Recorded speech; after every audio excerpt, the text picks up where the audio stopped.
بسم اللہ الرحمن الرحیم۔ حضرت انس رضی اللہ تعالیٰ عنہ سے روایت ہے کہ رسول اللہ صلی اللہ علیہ وسلم نے فرمایا،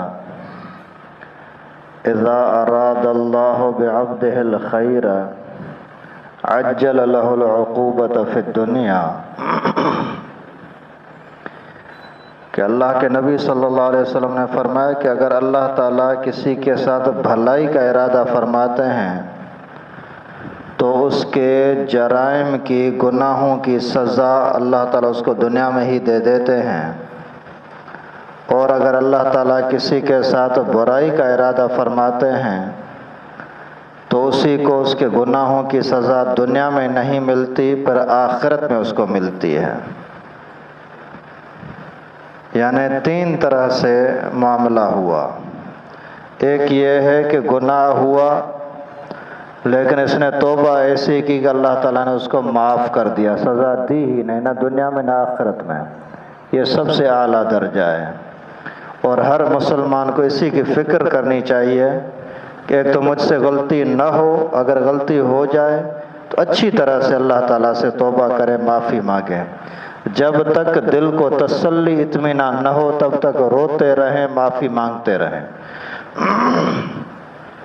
لیکن اگر یہ درجہ نہیں ملا تو پھر دو صورتیں ہیں، اس کے جرم کی سزا یا دنیا میں ملے گی یا آخرت میں ملے گی۔ تو دنیا میں اللہ کے نبی نے فرمایا جس کے ساتھ اللہ تعالیٰ بھلائی کرتے ہیں تو دنیا میں سزا دیتے ہیں، کیونکہ دنیا کی سزا منٹوں کی، گھنٹوں کی یا مہینوں کی ہوتی ہے۔ بس کتنا بھی بڑا جرم کیا، اس کی اگر سزا ملی، زیادہ سے زیادہ آدمی کچھ عرصے تک تڑپ تڑپ کر کے مر جائے گا، بس جان چھوٹ گئی۔ اور لیکن اگر دنیا میں سزا نہیں ملی تو اس کی سزا پھر آخرت میں ملے گی، اور آخرت کی سزا بڑی خطرناک ہے۔ دنیا میں آدمی کیا کیا ظلم دیکھتا ہے، سنتا ہے، سوچتا ہے، لیکن آخرت کا جو عذاب ہوگا اس کا آدمی دنیا میں سوچ بھی نہیں سکتا کہ ایسی سزائیں بھی ہوتی ہیں۔ اس وجہ سے اللہ تعالیٰ سے معافی مانگیں، زیادہ سے زیادہ معافی مانگیں۔